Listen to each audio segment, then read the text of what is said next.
Hi, for those of you who don't know, I'm Ashley Huntsinger, and I will be discussing Chapter 12 with you, which goes over teaching students with autism spectrum disorder.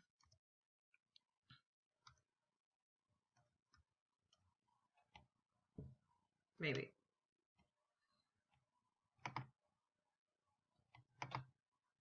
All right. Autism became a distinct category within special education in 1990 with the passage of PL 101 through 476, part of the amendments to the original Education for All Handicapped Children Act. Autism is a neurodevelopmental disability that significantly affects verbal communication, nonverbal communication, and social interaction, thereby influencing the child's educational performance. In the United States, the current prevalence rate is 1 in every 68 children, and that is substantially increased globally. Boys are 4 times more likely to have autism than girls, and students diagnosed with autism spectrum disorder can exhibit a range of characteristics from severe delays to giftedness, and 38% of children with autism spectrum disorder had intellectual disability.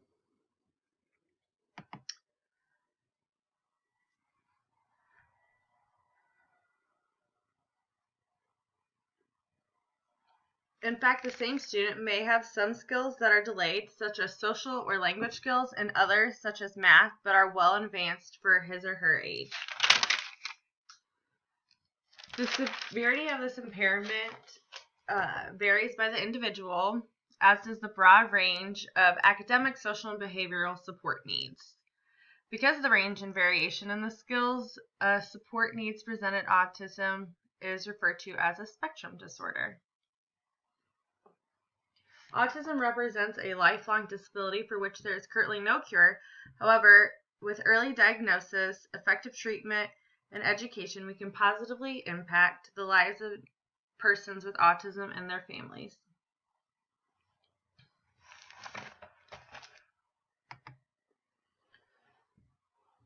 Characteristics of autism spectrum disorder.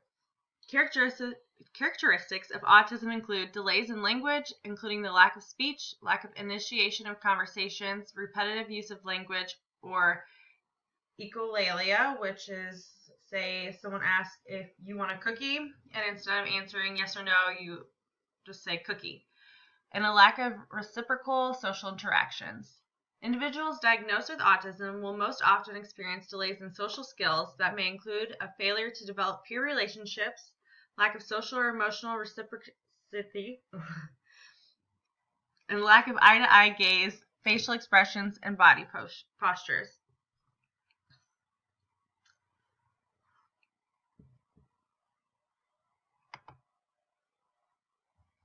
The diagnostic criteria for autism spectrum disorder were revised by the Diagnostic and Statistical Manual of Mental Disorders. Autism spectrum is now one singular diagnostic category, whereas previously there were 4 other disorders that were grouped into category of pervasive developmental disorders. These included autism, Asperger's disorder, childhood disintegrative disorder, Brett's disorder, and pervasive developmental disorder not otherwise specified.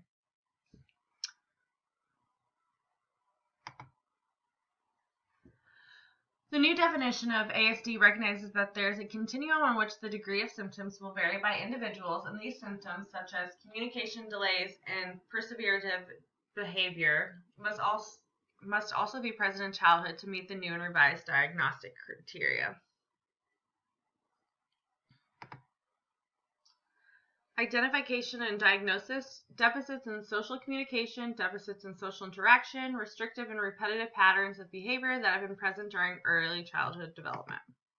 Examples: an inability to have reciprocal social interaction, lack of joint attention and sharing, and an inability to effectively use nonverbal communication such as eye contact and purposeful gestures. Restricted and repetitive behaviors and interests include things like self-stimulatory behavior, such as hand flapping, perseverative and narrow range of interests, such as asphyxiation on a particular topic, and inflexibility changes in routines and subsequent transitions. Identification: children can be identified with autism spectrum disorder as early as the age of 2. This typically results from a visit to your pediatrician where they do screenings that usually take place about 9 months, 18 months, 24 months, and 30 months as part of your child's well-baby visit.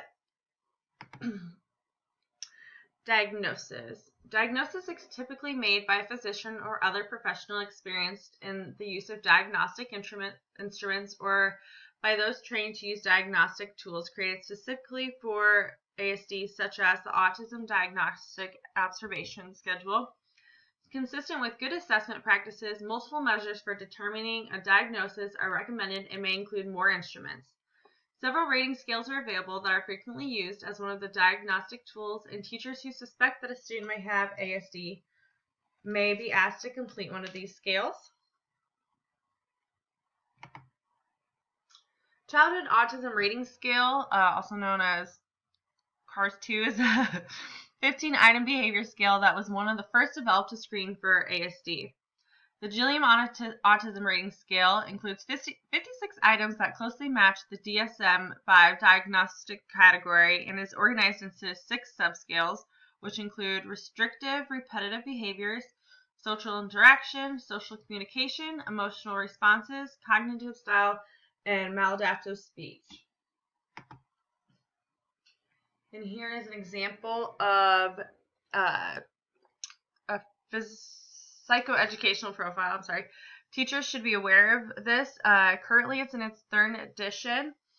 I got this figure from our textbook. It was designed to identify the strength and weakness and skills of individuals with ASD.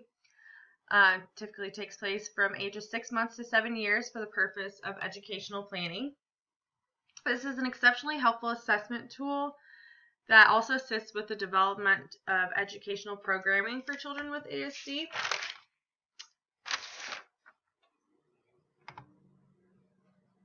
Capitalizing on student strengths. Incorporating student strengths and developing a system that supports student motivation are key to creating a successful educational experience for students with autism spectrum disorder. Student preferences for activities, topics, academic subjects, and form and intensity of sensory stimulation may be obtained by asking parents, caregivers, and previous teachers. The use of these, of course, will vary across students and by age and grade level, but allowing access to engage in preferred activities or a snack is most certainly encouraged. It is important to build an access to preferred activities as much as possible to sustain student engagement and as a naturally recurring enforcer. Activities when occurring within a group promote social engagement and structure within the leisure activities, something most students with autism spectrum disorder find difficult. Enhancing student motivation. Identify preferred activities, items through formal or informal assessment. Ensure that they are culturally relevant and meaningful activities. Items included in preference assessments. Arrange the student schedule so that preferred activities or items follow the less preferred activities. Clearly state these contingencies with the student. Use identify preferred activities as part of formal behavior support plan. Have students who can read sign a written contract that describes the rewards to be given, contingent on appropriate behavior for a select period of time. So the student is aware, they know what they're working for, and embed preferred topics, items, and materials into educational activities. Make learning fun. Consultation and collaboration. Although the variation of skills presents an added challenge for the classroom teacher, some strategies work well for most individuals on the spectrum. Partnering with parents is always recommended because it strengthens the partnership between home and school. Collaboration and consultation with specialists are frequently recommended depending on the area and severity of delay. Special educators help modify curriculum to meet the learning needs of the students with ASD. Special education teachers can also help design a motivational system for the included student if one is necessary and assist in setting up the physical arrangement of the classroom environment to help facilitate social interacting, maximizing student participation in activities, and decrease the likelihood of problem behavior. Special educators assist in adaptation curriculum The book gives the example of Andy, and he is into agriculture and weather, and also enjoys Spider-Man. So it's important to not overuse those things as to keep them interesting, but to use them to encourage engagement in whatever it is you're trying to teach. But it's also important to aim to expand their area of interest. During the early years of education, educators should begin to build skills that will be used for future employment. If educators wait until it is too late, a student will be challenged to obtain gainful employment. One method that has been demonstrated to be most effective when working with students with autism has been applied behavior analysis.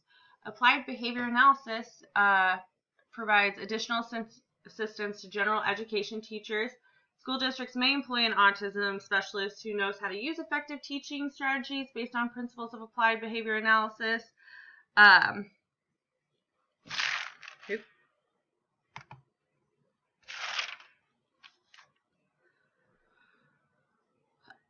Also, a common 504 accommodation used in general education settings is the hiring of a paraprofessional or paraeducator to assist the student with autism spectrum disorder in completing more challenging tasks or through periods in the day when behavioral issues arise.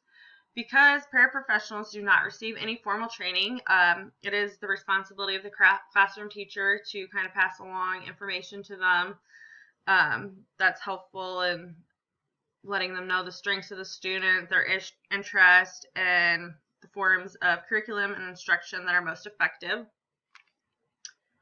Given that many students with autism spectrum disorder have some form of communication impairment, the service specialist in speech and language are commonly sought.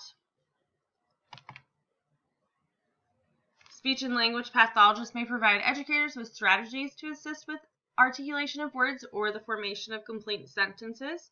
Familiar with activities that can strengthen the oral motor muscles that support spoken language. I feel like I need a language pathologist to get through this presentation.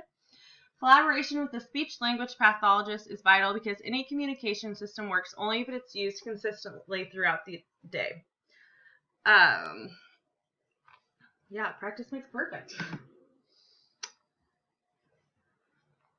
Other helpful people in collaborating in the classroom are occupational therapists. It is not uncommon for an occupational therapist to be part of an IEP team with a focus on the sensory challenges that individuals with autism may face. Sensory stimulating activities such as spinning objects and playing with light by flicking fingers in front of the eyes can be part of the behavior seen in individuals diagnosed with ASD. Sensory avoidance activities such as toe walking, tantrums at bath time, or covering the ears during music activities also may be qualities of the students with ASD.